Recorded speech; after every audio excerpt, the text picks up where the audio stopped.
Et cet homme est venu uniquement pour que nous soyons guéris.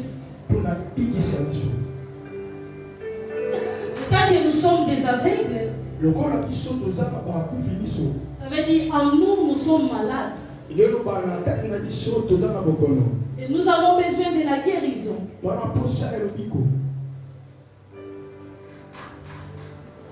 Nous avons parlé de quelques dimensions qui nous poussera à avoir une bonne vision.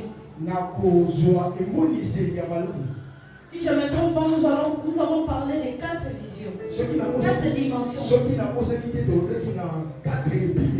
Aujourd'hui, je vais toucher la 5e dimension.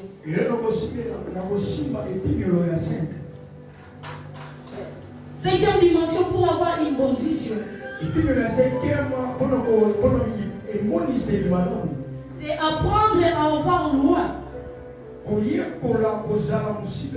Apprendre à voir loin pour pouvoir entrer à ce que Dieu a prévu pour toi.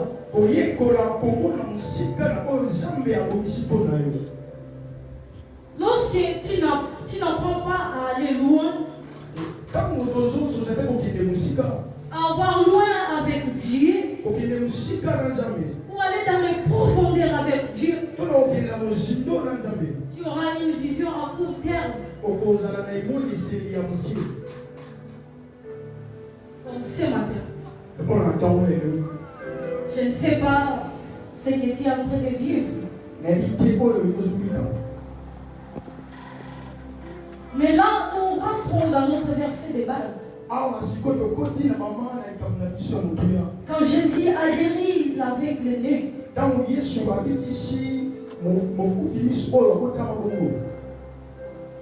la Bible nous dit encore, dans Marc du chapitre 8, le verset 22 à 26,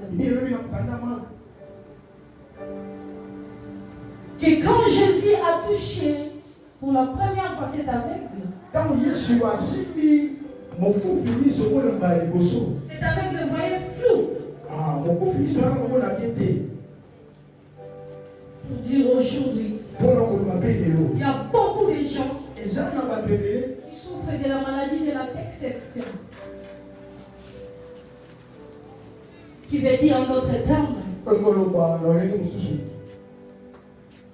il y a beaucoup de gens qui souffrent de la maladie de la vision.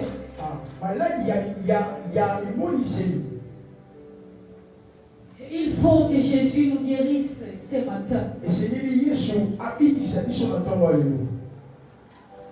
Vous savez, tout n'est pas aussi mal que nous voyons. Ou comme nous le disons toujours. Pour que tu puisses voir. Il faut que Jésus puisse te guérir de la maladie. Il vit sa direction. La nécessité spirituelle. C'est une maladie. Tu peux être là. Mais tu ne vois rien. Mais tu ne vois rien, mais en conséquence, tu subis les effets.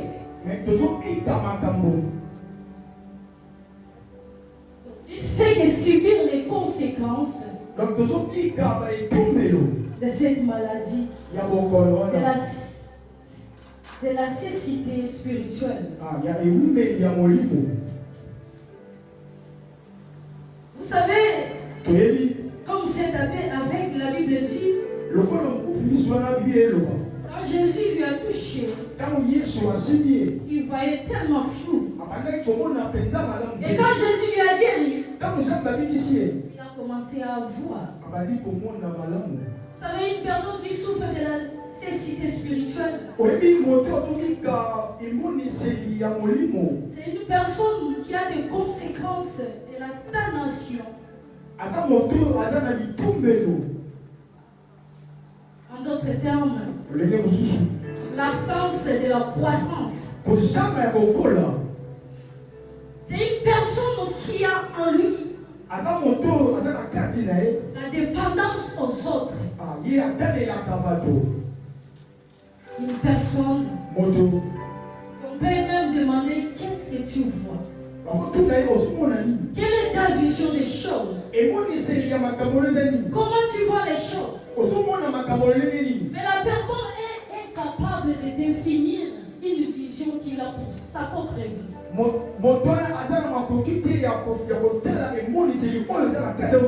à travers la situation qui se présente, la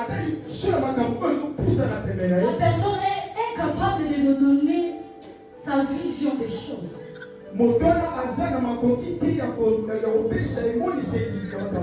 Tellement que c'est une personne qui dépend des autres.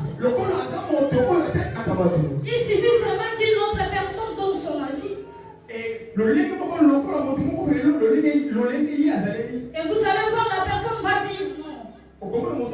Je vois comme la personne a dit. Si vous avez ce genre de personnes qui s'accrochent toujours dans les visions des autres pour agir, c'est des personnes qui souffrent de la cécité spirituelle. Alors c'est tellement difficile pour une personne pareille d'aller loin avec Dieu.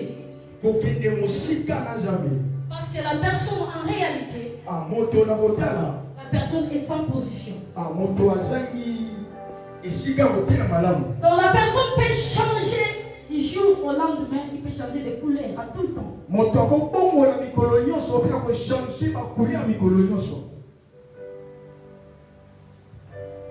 Deuxième maladie qu'il faut que Jésus nous guérisse ce matin. C'est une vision floue. Quand Jésus a touché cet aveugle, et il dit pour la première fois, je vois, mais je vois flou. Il y a des gens qui voient tellement flou dans leur vie. Il voit des situations qui se présentent devant lui tellement floues. Des relations floues. Essayez même de poser la question à cette personne. Pour lui demander comment tu vois la vision de ta vie. Est-ce que tu peux être à mesure de nous résumer ta vie, la façon dont tu le vois? Ça veut dire que la personne sera incapable de résumer même sa propre vie. Parce que la personne ne sait pas par où elle va commencer. Par où elle va terminer.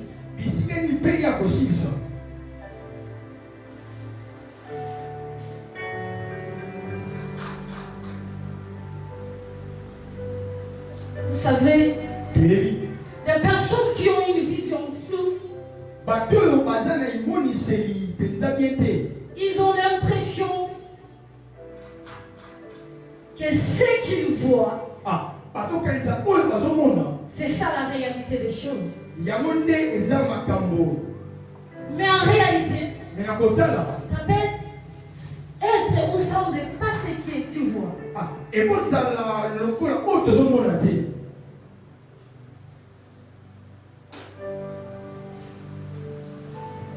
Nous devons inviter Dieu. Comme Abraham a invité Dieu. Pour qu'il puisse voir les choses claires. Il faut que Jésus nous guérisse de la vision floue. Sinon, nous allons mal interpréter les choses. Mal interpréter la réalité. Comment un homme dit voir les hommes comme des arbres? Essayons un peu d'étudier l'arbre. Quand on regarde l'arbre, qu'est-ce que nous faisons? Quand nous allons vers l'arbre, nous allons pour prendre les fruits. Souvent pour aller prendre des quoi? Les feuilles, les écorces. Souvent le fruit parce que nous avons envie de manger. Le bois. Souvent nous avons besoin du bois pour la construction de nos maisons. De nos chaises, des planches. Les écorces, beaucoup. Déjà utilisent ça souvent comme des médicaments traditionnels.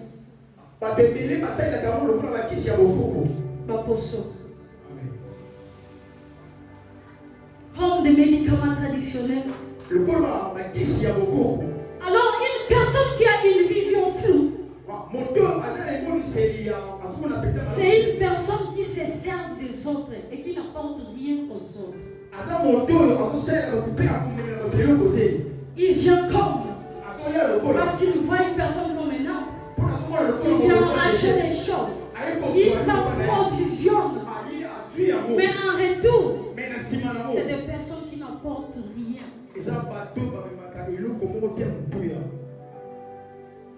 C'est des personnes qui ont une vision floue.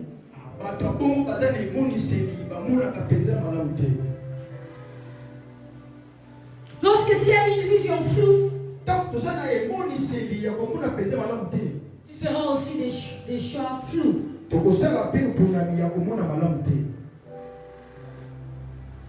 C'est ce que j'aime avec Jésus. Malgré cet avec le voyait tellement flou. Jésus n'était pas dérangé. Mais il a donné une seconde touche à cet aveugle. Tu peux voir flou. Tu peux avoir une vision floue ce matin. Mais laisse-moi te dire, Jésus ne se dérange pas pour te toucher. Pour que tu puisses voir clair.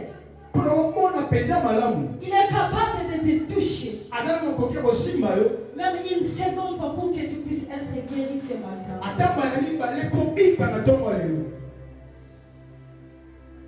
Quelle que soit la situation, quelle que soit la situation que tu as avec quelqu'un, où tout semble flou, tout autour de toi, Jésus te donnera une seconde touche ce matin. Pour que tu puisses voir clair. Troisième maladie, c'est la projection erronée.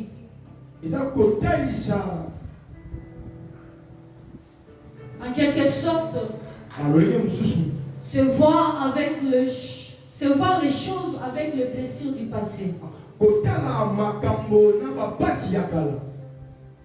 Lorsque tu es habitué de voir les choses avec les blessures du passé, il y aura des choses qui vont t'arriver dans la vie. Première chose, tu deviens la victime éternelle.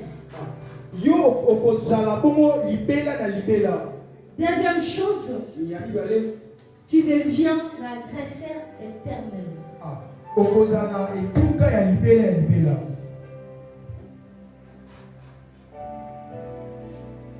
Tu deviens la victime éternelle ou tu deviens l'agresseur éternel parce que tu ne veux pas vivre peut-être la chose qui t'est arrivée dans le passé.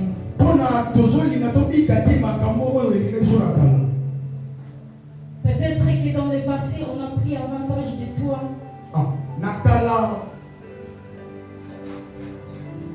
Peut-être Peut-être la vie était injuste avec toi. Peut-être les gens ont profité de toi. T'ont tellement blessé dans le passé.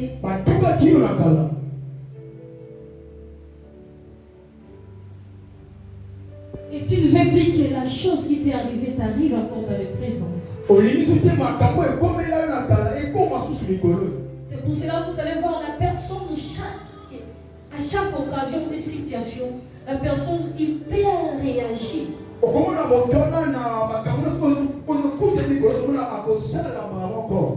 Vous allez voir, même si la chose est tellement minime, mais la personne va hyper réagir. Vous allez peut-être regarder la situation, la chose.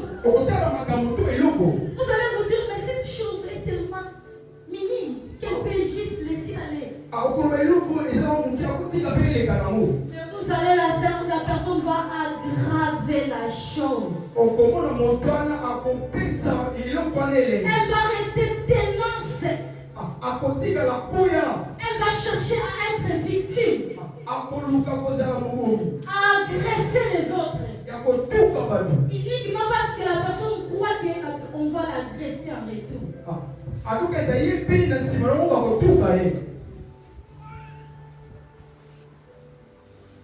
Si tu as l'habitude de voir les choses avec les blessures du passé, c'est tellement difficile pour toi de faire de bonnes choses. Souvent, ces genre de personnes se croient toujours en guerre avec quelqu'un. Ou en compétition avec les autres. Mais en réalité, ils sont en compétition, en guerre avec leur propre vie.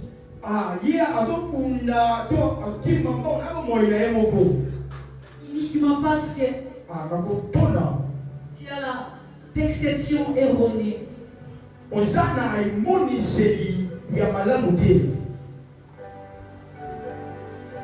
Vous savez, si Joseph allait réagir suite à des blessures du passé,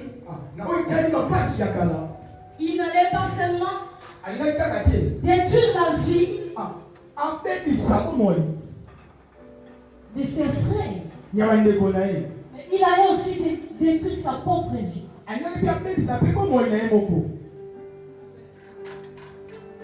Vous savez, quand on se place devant des blessures du passé, souvent nos cœurs s'alourdissent aussi. Parce que ça fait tellement mal. Et souvent là, on fait de mauvaises choses. On prend de mauvaises décisions. Il est très important de ne pas avoir cette maladie dans la vie.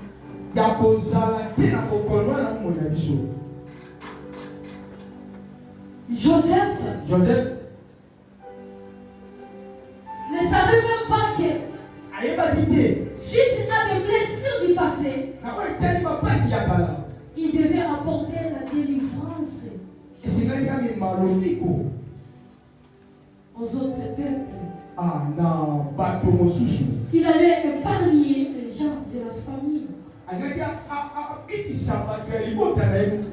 Or, si il avait réagi avec les blessures du passé,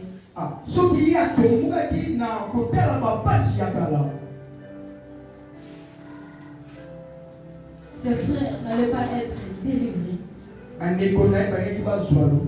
Sa famille n'allait pas être délivrée de la famille.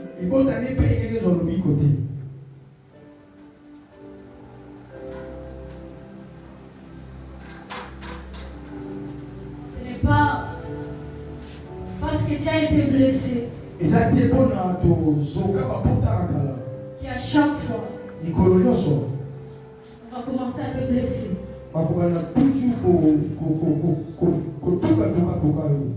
Quatrième maladie qu'il faut que Jésus te guérisse ce matin.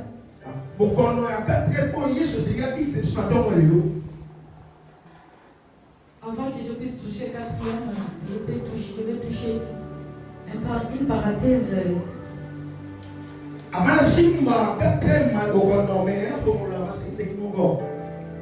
Vous savez, lorsque tu souffres de la perception erronée, on a toujours des soupçons permanents. On commence à tout soupçonner.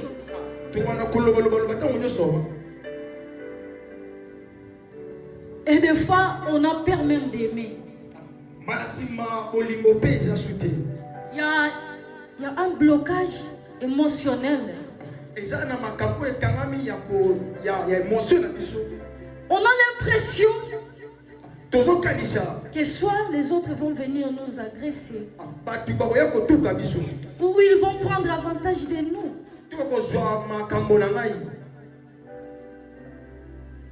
Lorsque une personne vit comme ça,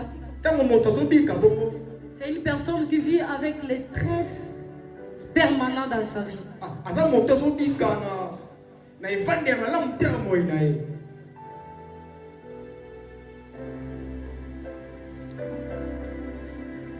Tu as besoin de Jésus dans ta vie. Tu as besoin que Jésus puisse te guérir. Parce que cette maladie te poussera à détruire ta destinée. Et à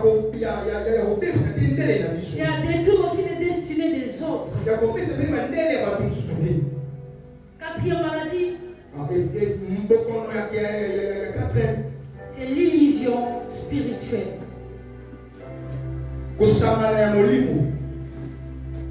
L'illusion spirituelle, en d'autres sortes, c'est voir les choses qui ne sont pas là.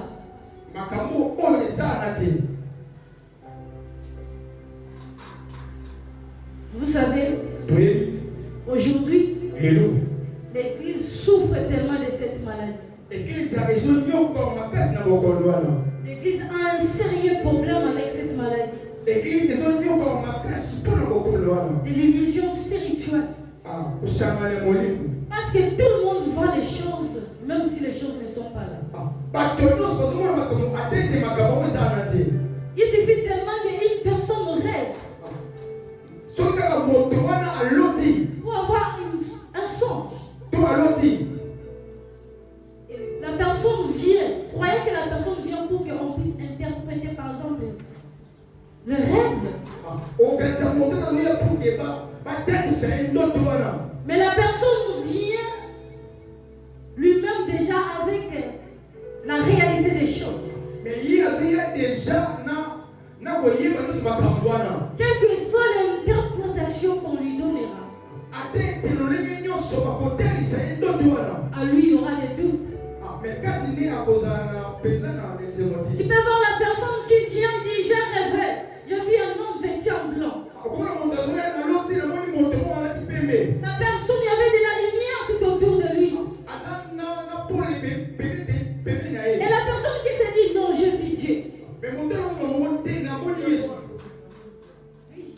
La personne s'est dit en lui-même, je vis Dieu. Mais il y a une partie qui dit que je dois aller voir un homme de Dieu. Pour interpréter cette rêve. Mais dès que l'homme de Dieu lui oriente autrement, maintenant il y a des doutes. Non, il voit que lui-même il peut voir. Il croit que c'est lui-même qui a une vision parfaite. Mais le fait de voir un homme vêtu à blanc, c'est Dieu lui-même. Mais écoute, la Bible nous dit ceci, la décorrection. 14 à 15. Que le diable se déguise souvent lui-même. En lui-même. mien. C'est à cause de ça. Dans l'église d'aujourd'hui, tout le monde se voit prophète. Tout le monde commence à prophétiser. Tout le monde commence à interpréter des visions. Mais maintenant, ce genre de personnes, ils développent l'orgueil. Mais ce genre de personnes, dans leur vie, maintenant, ils commencent à vivre dans la désobéissance. Dans la religiosité.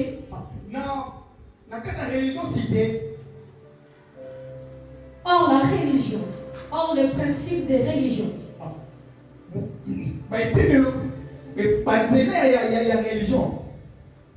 Vous savez, Joseph dit, les rêves s'est répété 3 fois. Donc Dieu a parlé. Mais attends maintenant avant de nous confirmer. Dieu a rêvé, on t'a donné un verset biblique. Tu t'es réveillé un petit jour, au lendemain, j'ai eu l'appel. Attends au moins de rêver 3 fois pour avoir la confirmation des choses.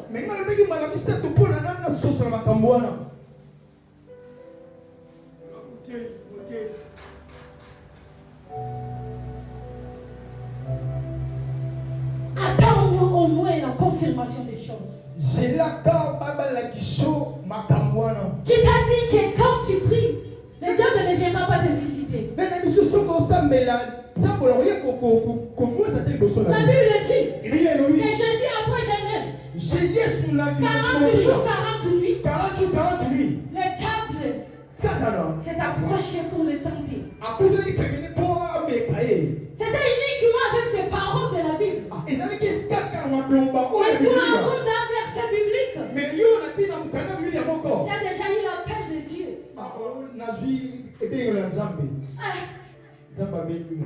Est-ce que c'est faux?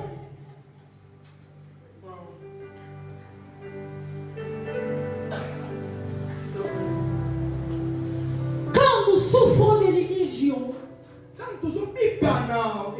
spirituelle, des conséquences que ça a dans notre vie, nous allons devenir des orgueilleux, des types, des rebelles. Pourquoi? Parce que chez nous, on est convaincus que nous sommes arrivés. On est convaincus que ce que je vis, c'est ça la réalité. Mais pendant que tu priais, ce que toi tu as vu là, ce n'est pas Dieu, c'est le diable qui est venu vers toi. Mais toi, tellement que tu as la maladie d'illusion spirituelle, tu as mal interprété les choses. C'est difficile pour ce genre de personnes d'être humble.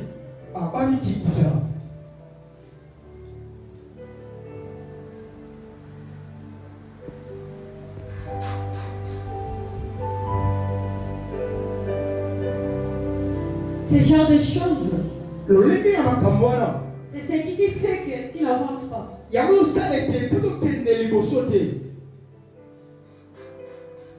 C'est des choses qui font que tu ne puisses jamais progresser. Tu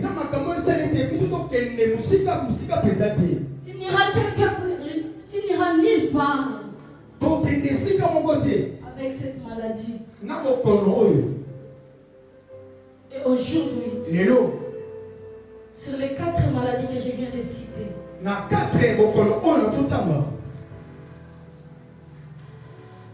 regarde ta vie. Essaye de te localiser. Quelle maladie que tu as dans ta vie? Parce qu'avec ces maladies, si Christ ne te guérit pas, tu n'iras nulle part. Tu resteras aveugle.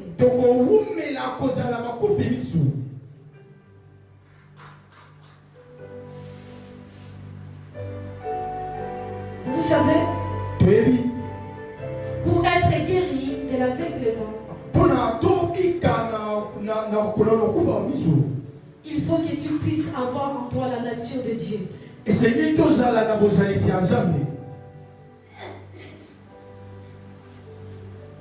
Pour être guéri de ton aveuglement,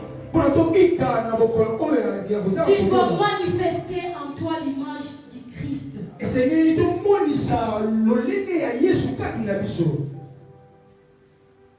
La deuxième des choses, avec beaucoup de chrétiens aujourd'hui,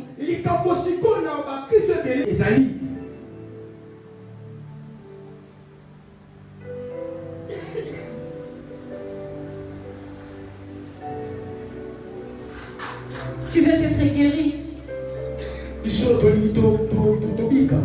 Christ nous a transportés dans le royaume de la lumière. Maintenant, le problème avec toi, est-ce que tu veux vraiment être transporté? Parce que pour voir, il faut que Christ te donne ou tu puisses manifester à lui sa nature. Et deuxième des choses, tu acceptes d'être transporté par le Christ.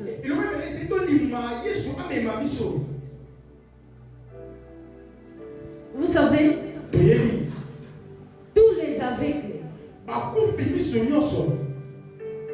n'auront jamais pas à l'héritage des saints.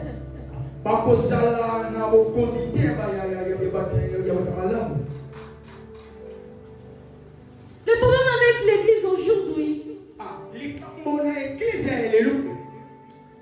les chrétiens, pour une fois, ont été délivrés. Mais ils veulent toujours vivre dans le royaume du Fils de l'homme. Avec des mentalités de là où ils viennent.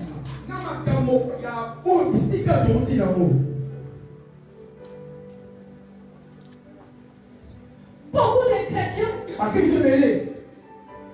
en Amérique, ils vivent une fausse vie. Il n'y a pas une vraie vie dans le chrétien aujourd'hui. Parce que la parole de Dieu que nous venons de lire nous parle que Christ nous a transportés. Donc une personne qui était dans les ténèbres a été transportée vers la lumière.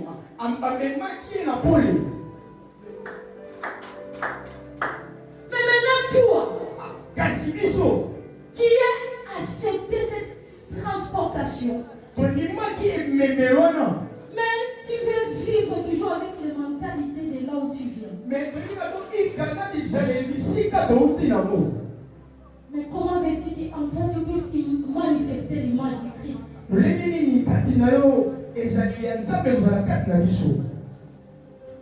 C'est impossible.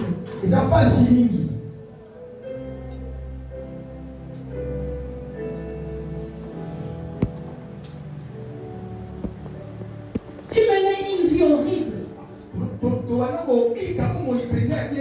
Une vie remplie de péchés.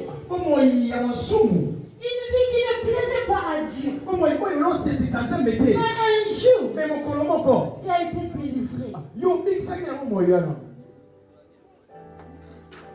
Mais même si tu es délivré, tu te préoccupes toujours des choses qui passent là-bas.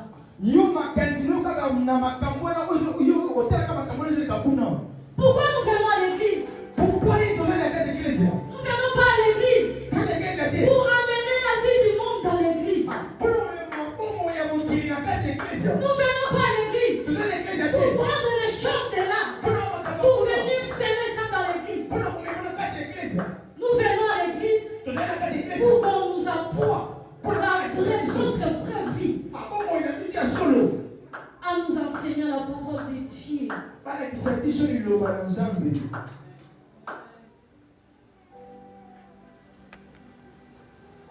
Si à l'église, dehors là-bas, tu menais une vie remplie de conflits.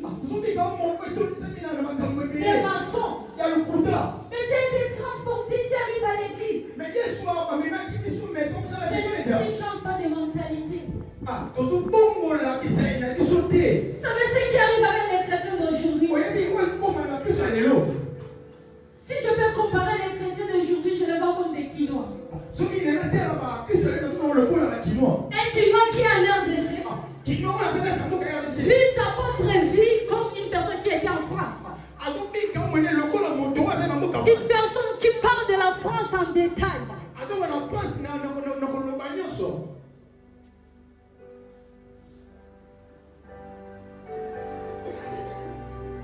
Vous savez, dès que tu es transporté, ce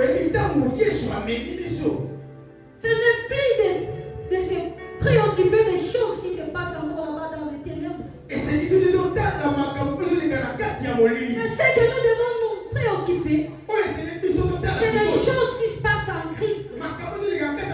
Tu viens à l'église, au lieu de te préoccuper des choses qui sont ici, toi de vie des gens qui sont dehors. Au lieu de te préoccuper, de te soucier. Qu'est-ce qui manque à l'église? Qu'est-ce que je dois faire à l'église?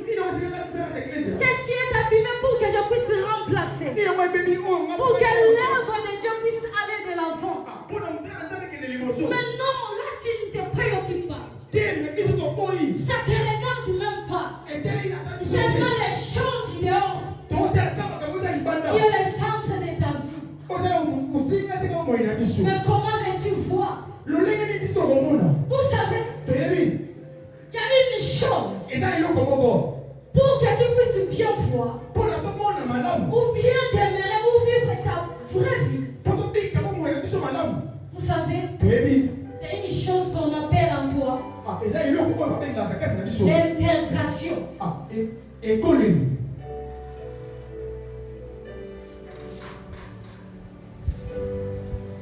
Dès que tu as été transporté vers une nouvelle vie, ce qui est important, c'est de chercher de s'intégrer. Vous savez, si une personne voyage, une personne qui était par exemple ici en RDC, et que la personne du jour au lendemain change de pays, arrive par exemple en Amérique, posons-nous des questions. Si derrière cette personne, on voit sa photo, on prend une balle, on tire sur la photo, qu'est-ce que ça va faire dans la vie de cette personne qui est déjà partie à l'États-Unis? Si on commence à mal parler de cette personne, de la juger, quelle que soit même la saison, nous subissons des conséquences de poussière de la saison sèche. Est-ce qu'une personne qui a été transportée par l'avion, qui arrive aux États-Unis, subit les mêmes conséquences que nous?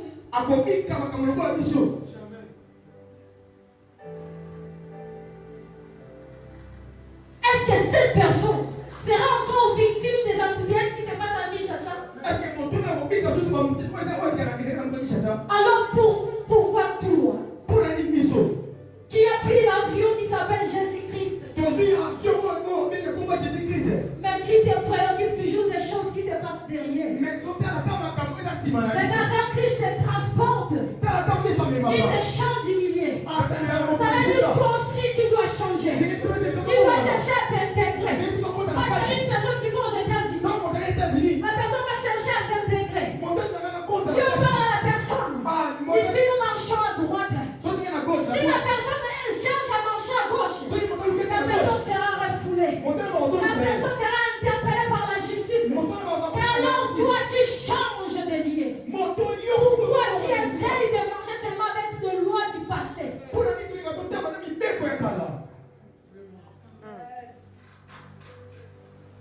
Une personne qui change de pays cherchera à respecter les lois de ce pays. Uniquement pour bien vivre là. Uniquement pour avoir même la nationalité. La personne cherchera à bien se comporter. Écoute, ta vraie vie, ce n'est pas de là où tu viens. Dans ta famille, il y avait des problèmes, il y avait des situations compliquées. Même dans ta vie, quand tu menais là dans le passé, tu menais une mauvaise vie. Mais ta vraie vie, ce n'est pas là. Ce n'est plus là.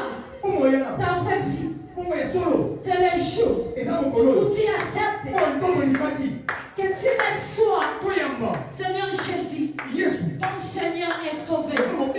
C'est ça ta vraie vie. Ta vraie vie, ce n'est pas je suis le fils d'un tel monsieur. Il était. C'est si c'est là. Nous on avait des maisons, c'est si c'est là. Ce n'est pas ça ta vraie vie. Ta vraie vie, c'est le moment où tu as accepté de recevoir Jésus-Christ comme Seigneur et Sauveur. C'est là ta vraie vie. C'est là ta vraie vie. Alors, le jour où tu vas comprendre que dans le royaume où Christ t'a transporté, tu n'as plus besoin de vivre avec les lois anciennes. Tu as besoin de chercher aussi comment les choses se font, ça fonctionne. Et le jour où tu vas commencer à t'intégrer totalement, je te dis, tu vois le monde, tu vois les grandes universités, des grands chercheurs, des docteurs, tous les spécialistes de ce monde vont être doublés par toi. Tu vas doubler le monde. Amen. Le jour où tu vas apprendre à comment ça fonctionne dans le royaume de Dieu. Le jour où tu vas accepter à t'intégrer, ce jour-là, ils vont faire des recherches sur toi. Ils vont pas trouver la réponse. La réponse, ça sera leur correction. Amen. Parce que tu viendras leur corriger. Tu vas leur donner une réponse qui est impossible à leurs yeux. Tu vas leur donner une réponse qui ne va même pas dépendre de leur qualité, de leur diplôme, de leur étude, mais uniquement parce que tu as accepté de marcher selon les lois du royaume du Fils de l'homme et de t'intégrer. Et le nom sera donné à toi. Les gens vont chercher à te comprendre, mais ils ne comprendront pas. Les gens vont chercher des formules, comment cette personne est arrivée à enseigner. Ils n'auront pas de résultats. Parce que Dieu lui-même viendra les corriger.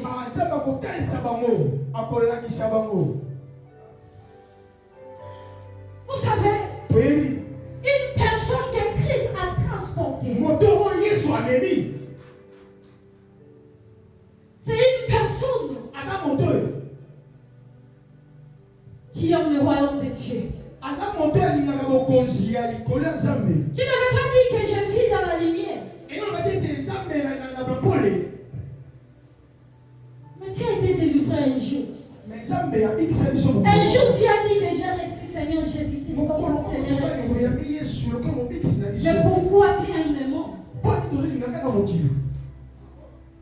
Pour toi, ce qui est à la mode, c'est le monde. Pour toi,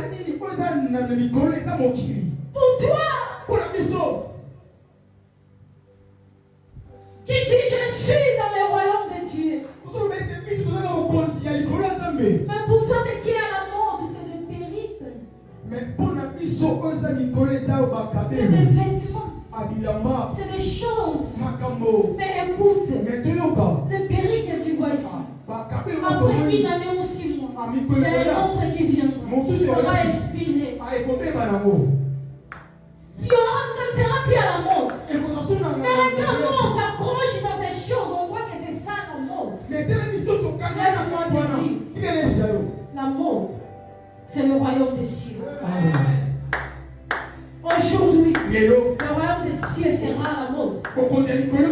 Demain, ça sera à la mode. Après-demain,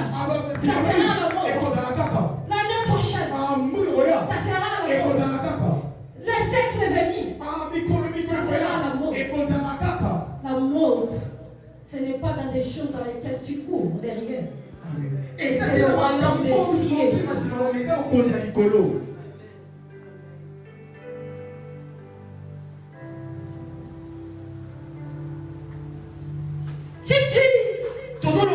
Je suis dans le royaume de la lumière.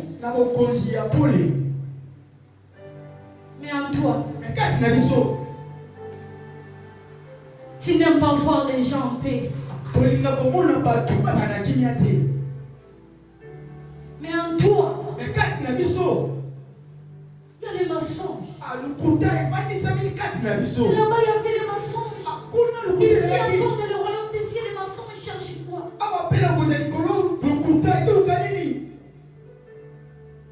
Tu es transporté.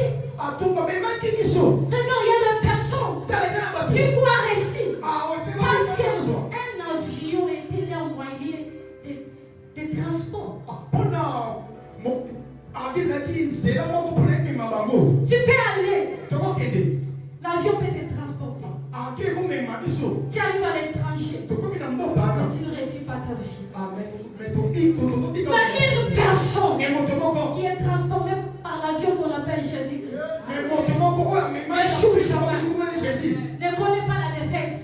N'échoue jamais. Regarde, même si tu ne voyages pas, tu es ici. Que Jésus-Christ te transporte. Tu vas réussir. Même tous les autres échouent, toi tu réussis. Même là où personne franchit des limites, toi tu franchiras des limites. Même là où personne peut s'en sortir, toi tu t'en sortiras.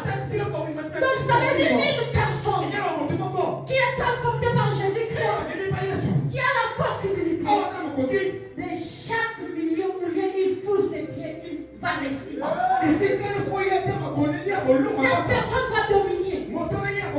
Va dominer partout. Que ce soit là où tout est impossible. Mais si Jésus-Christ est ton moyen de transport, ce qui était impossible chez toi devient possible. Amen.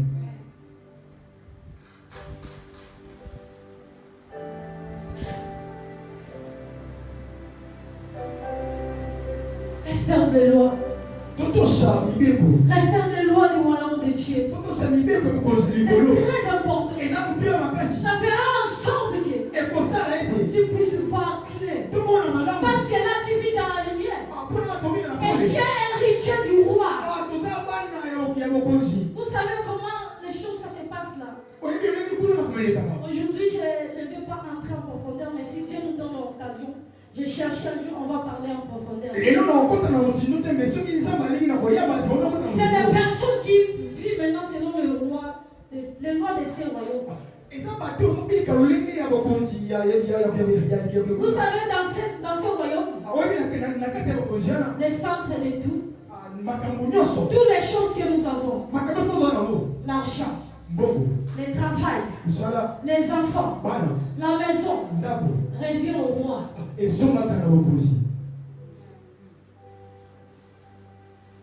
Ce n'est pas à toi, c'est au roi. Dans ce royaume, en toi, on doit voir l'image, on doit voir la ressemblance de ce roi. Et dans le même royaume, en toi, on va voir la croissance. Tu ne dois pas rester intact. Non, tu dois grandir. Je vais donner quelques exemples. La Bible nous dit, Jésus grandissait en âge, en sagesse et en physique. Je vais prendre seulement quelques œuvres de Dieu. Je prends à côté de la mort. Si nous regardons, Christ a commencé avec le premier miracle. Si nous lisons très bien la Bible, nous allons voir qu'il a commencé à guérir une fille qui était morte seulement de quelques heures. Et après, quand nous avançons, nous voyons encore que Jésus a maintenant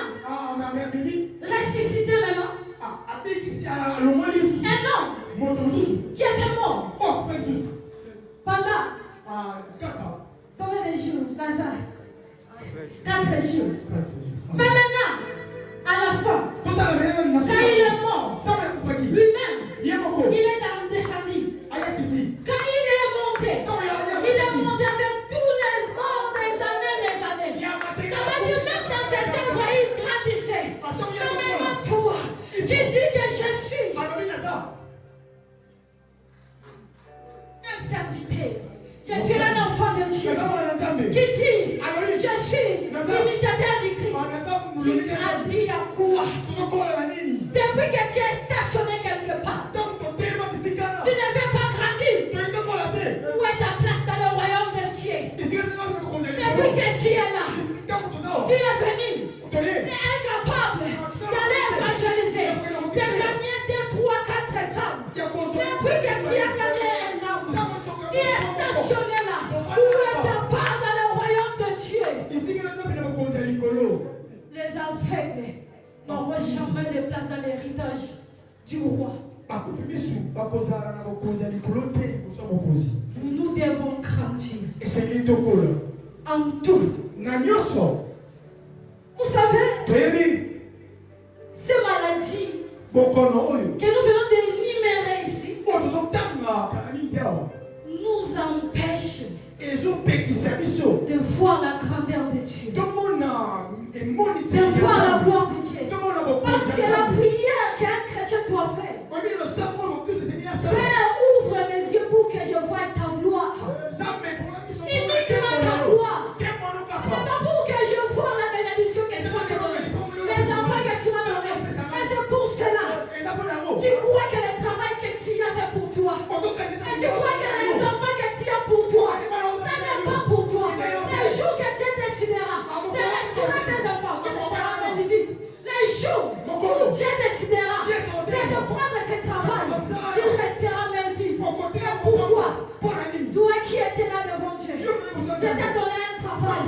Pourquoi le travail devient important plus que tu es? Tu n'as plus le temps pour Dieu à cause de ton travail, à cause de cette relation, le mariage que Dieu t'a donné, ton petit ami même que Dieu t'a donné, que même les parents ne connaissent pas. Tu es prêt à fuir l'église. Tu es prêt à t'éloigner de Dieu. Tu es prêt à inciter les hommes de Dieu parce qu'on te conseille de laisser. Tu es prêt même d'aller plus loin, de toucher leur personnalité. Parce que seulement, ils t'apprennent ta vraie vie. Uniquement tu es aveugle. Les jours que tu verras clair, tu vas regretter. Tu vas regretter et ça sera trop tard. On te montre ta vraie vie. Pour te dire tout ce que tu es en train de chercher de voir là qui brille.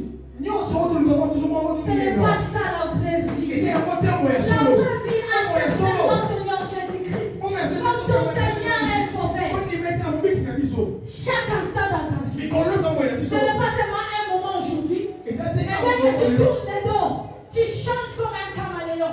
Tu changes tes environnements et tu changes tes comportements. Non. Des fois tu crois comme si tu te montres des choses. La Bible dit, ne vous y trompez pas. On ne se moque pas de Dieu. Tu peux te moquer des hommes, mais Dieu jamais. Ce que Dieu est en train de semer, dans quelque temps tu vas récolter. Ce n'est pas ta vraie vie là-bas. Viens dans le Seigneur. Écoute ce qu'on te prêche. Écoute la parole qu'on te parle. Regarde la parole. Ce n'est pas la mienne. Ce n'est pas de ton pasteur. C'est la parole de Dieu. C'est là c'est toute la vraie vie que tu as besoin. Tu vas être guéri. Mais c'est dans la parole. Et qu'est-ce que tu veux qu'on t'enseigne? Tu veux qu'on te dise pas arracher le mari d'autrui. Parce que là, tu vas gagner les vêtements, les chaussures. Mais tu sais les conséquences de ce que tu fais. Peut-être quand tu prends le mari d'autrui et quand tu pars quelque part dans des ambiances, peut-être le peu de monnaie ce n'était que ça. Même si peut-être il y a une petite fille qu'on a chassée à l'école qui plaît. Mais toi tu es dans la joie. C'est la joie là qui va te tuer. C'est la joie là qui va te détruire. Tu crois c'est mon cœur de qui? Est-ce que tu penses que c'est ça la vraie vie? Dans le royaume, nous n'aimons que notre roi. Nous faisons tout pour l'honneur du roi. Dans le royaume de louange, les adorations, ce n'est que pour le roi. Ce n'est pas pour toi. Ce n'est pas pour un homme. Ce n'est que pour le roi. Cherche à savoir quelle est ta vraie vie. Cherche à t'intégrer. Et tu verras ce qui va arriver dans ta vie. Que la parole d'aujourd'hui te bénisse.